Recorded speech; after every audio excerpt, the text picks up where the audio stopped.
Assalamualaikum warahmatullahi wabarakatuh. Halo, perkenalkan nama saya Risma Mauludiarti Rahayu, NIM 1914137 dari kelas Ekonomi Syariah A semester 5 di Universitas Islam Negeri Sultan Maulana Hasanuddin Banten. Saya membuat video ini untuk menyelesaikan tugas ujian akhir semester untuk mata kuliah Pasar Modal Syariah.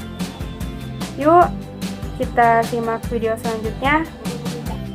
Nah, di sini saya akan menjelaskan 5 topik pembahasan dari mata kuliah Pasar Modal Syariah. Materi yang pertama yaitu prinsip dan pengembangan pasar modal syariah. Materi yang kedua yaitu instrumen investasi syariah di pasar modal syariah Indonesia. Yang ketiga, perkembangan investasi syariah di pasar modal Indonesia dan global. Yang keempat, konsep fundamental investasi berdasarkan syariah. Dan materi yang terakhir yaitu peran Dewan Pengawas Syariah dalam pasar modal syariah. Nah, langsung saja kepada materi yang pertama yaitu tentang prinsip dan pengembangan pasar modal syariah. Di sini ada sedikit sejarah mengenai pasar modal syariah di Indonesia. Nah, instrumen pasar modal syariah telah hadir di Indonesia pada tahun 1997. Yang peluncurannya yaitu dibarengi oleh Dana Reksa Syariah pada 3 Juli 1997 oleh PT Dana Reksa Investasi Manajemen, di mana Bursa Efek Indonesia bekerjasama dengan PT Dana Reksa Investment Management untuk meluncurkan Jakarta Islamic Index.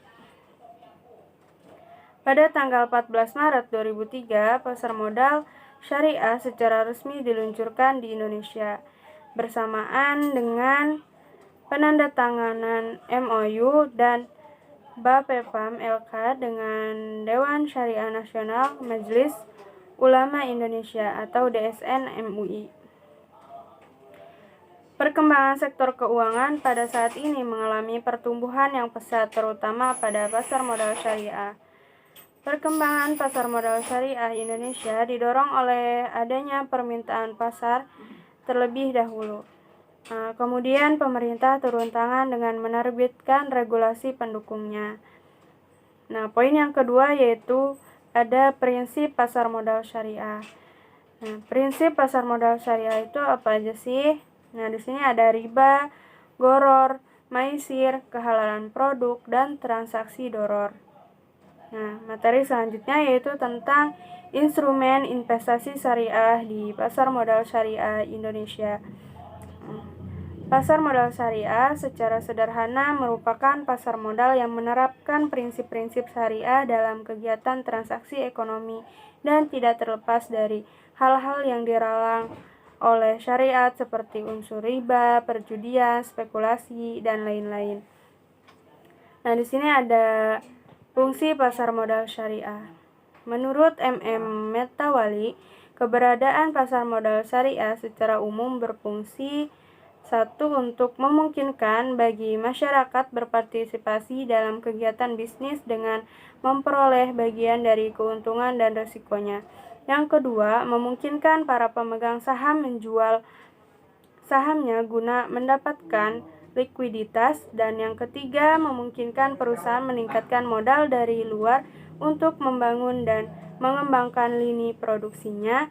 Yang keempat, memisahkan operasi kegiatan bisnis dari fluktuasi jangka pendek pada harga saham yang merupakan ciri umum pasar modal konvensional.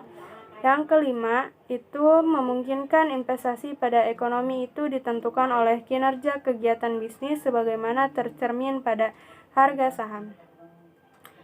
Nah, di sini ada pihak-pihak yang terlibat di pasar modal syariah. Nah, siapa saja sih yang termasuk ke dalam pihak-pihak yang terlibat di pasar modal syariah? Di sini yang pertama ada emiten. Emiten adalah perusahaan yang akan melakukan penjualan surat-surat berharga atau melakukan emisi di bursa. Nah, dalam melakukan emisi tersebut, para emiten memiliki berbagai tujuan. Dalam hal ini biasanya sudah tertuang dalam rapat umum pemegang saham RUPS, antara lain Yang pertama, peluasan usaha. Yang kedua, memperbaiki struktur modal. Yang ketiga, mengadakan pengalihan pemegang saham. Nah, pihak yang kedua itu ada investor. Investor adalah pemodal yang akan membeli atau menanamkan modalnya di perusahaan yang melakukan emisi. Nah, sebelum membeli surat berharga yang ditawarkan, investor biasanya melakukan penelitian dan analisis tertentu. Nah, penelitian ini mencakup prospek usaha emiten dan analisis lainnya. Tujuan-tujuan utama para investor dalam pasar modal antara lain: satu, untuk memperoleh dividen dan berdagang. Memperoleh dividen ini ditunjukkan kepada keuntungan yang akan diperolehnya berupa bunga yang dibayar oleh emiten dalam bentuk dividen.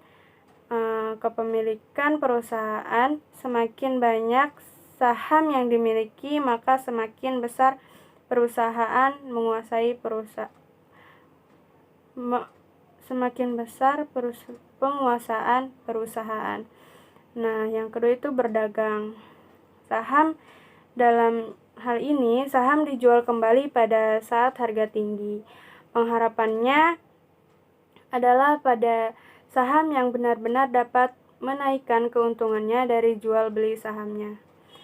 Nah, pihak yang ketiga di sini ada lembaga penunjang.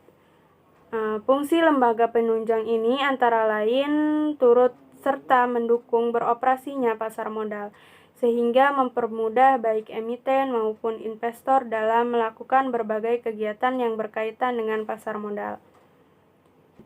Selanjutnya, materi yang ketiga yaitu ada pengembangan investasi syariah di pasar modal Indonesia dan global.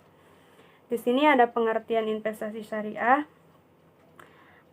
Dalam perekonomian Islam, investasi merupakan kegiatan penanaman dana atau penyertaan modal untuk suatu bidang usaha tertentu yang kegiatan usahanya baik objek maupun prosesnya tidak bertentangan dengan prinsip-prinsip syariah. Investasi syariah adalah investasi yang tidak mengandung unsur perbuatan maisyir, goror, dan riba, serta patuh kepada aturan yang ditetapkan kaidah fikih, muamalah, dan kesepakatan para ulama yang tertuang dalam fatwa. Poin selanjutnya yaitu ada macam-macam investasi syariah. Di sini ada 3. Yang pertama, investasi jangka pendek, di mana investasi yang dilakukan oleh tidak lebih dari 12 bulan.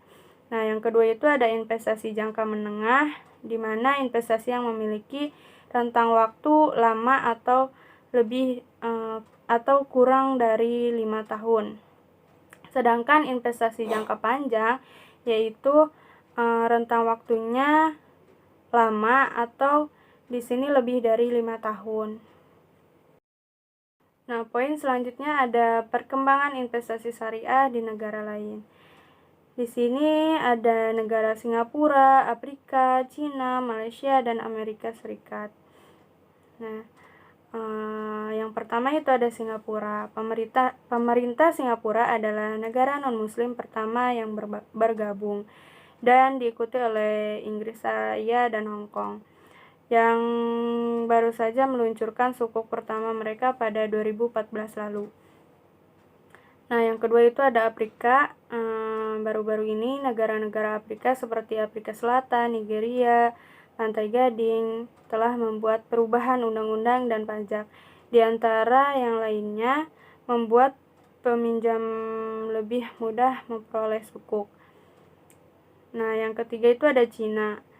Entitas Cina seperti Country Garden dan Beijing Enterprise Water Group juga telah menerbitkan obligasi syariah melalui anak perusahaan Malaysia mereka masing-masing pada tahun 2015 dan 2017. Yang keempat itu ada Malaysia. Perkembangan investasi syariah di pasar modal Malaysia dimulai pada tahun 1983. Nah, pada masa itu pemerintah Malaysia menerbitkan obligasi syariah yang pertama dan cukup sukses. Nah, negara yang kelima itu ada Amerika Serikat. Meskipun jumlah penduduk Muslim di Amerika Serikat bisa terbilang minoritas, namun Amerika Serikat memiliki tingkat pasar modal syariah yang tinggi. Selain itu, Amerika Serikat adalah negara pertama yang mengembangkan pasar modal syariah dan equity fund seperti reksadana. Nah, materi yang keempat yaitu tentang konsep fundamental investasi berdasarkan syariah. Di sini ada karakteristik investor syariah. Nah, menurut Sutedi, karakteristik investor yaitu satu, investor di pasar modal adalah mereka yang memanfaatkan pasar modal sebagai sarana untuk berinvestasi di perusahaan-perusahaan TBK yang diyakininya baik dan menguntungkan, bukan untuk tujuan mencari capital gain melalui short selling. Nah, yang kedua itu ada para investor membeli sekuritas dengan tujuan untuk berpartisipasi secara langsung dalam bisnis yang lazimnya bersifat long term. Nah, yang ketiga itu bisnis adalah guaranteed skill. Nah, poin selanjutnya itu ada kategori investor syariah. Di sini kategori investor syariah itu ada 5. Yang pertama, investor pasif. Investor pasif ini sering membatasi jumlah dana yang diinvestasikan. Nah, yang kedua, investor aktif. Nah, ini kebalikan dari investor pasif itu sendiri. Nah, investor aktif selalu melakukan kegiatan investasi secara terus-menerus. Yang ketiga itu investor komparatif. Investor komparatif biasanya ini ada investor pemula. Investor tipe ini umumnya tak berani menghadapi resiko kerugian atau ketidakpastian. Nah, ada yang keempat itu investor moderat.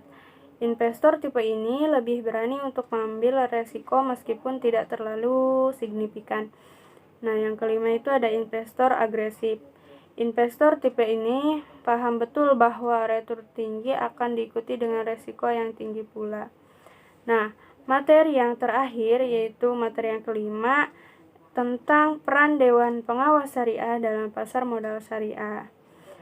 Dewan Pengawas Syariah merupakan badan yang independen yang bertugas dalam melakukan kegiatan pengarahan, pemberian nasihat, melakukan evaluasi, serta melakukan pengawasan pada setiap kegiatan bank syariah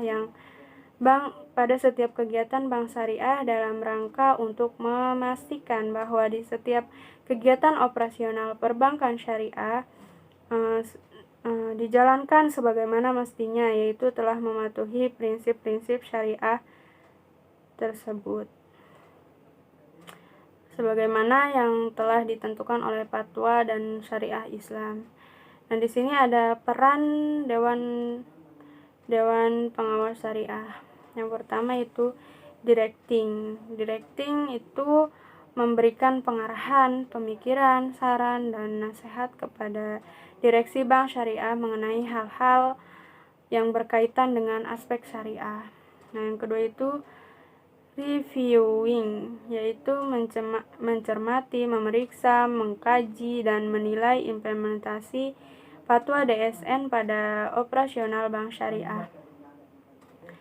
Nah, yang ketiga itu supervising, yaitu melaksanakan tugas pengawasan baik secara aktif maupun secara pasif atas implementasi fatwa DSN pada operasional bank syariah. Nah, yang keempat itu ada marketing, yaitu melakukan sosialisasi dan edukasi kepada masyarakat tentang bank syariah melalui media-media yang sudah berjalan di masyarakat, seperti khutbah, majelis taklim, dan pengajian-pengajian. Bagaimana nih kawan-kawan mengenai materi yang sudah saya jelaskan tadi? Semoga bermanfaat ya bagi kita semua. Terima kasih telah menonton video saya sampai selesai. Kurang dan lebihnya mohon dimaafkan ya. Wabillahi taufiq wal hidayah. Wassalamualaikum warahmatullahi wabarakatuh.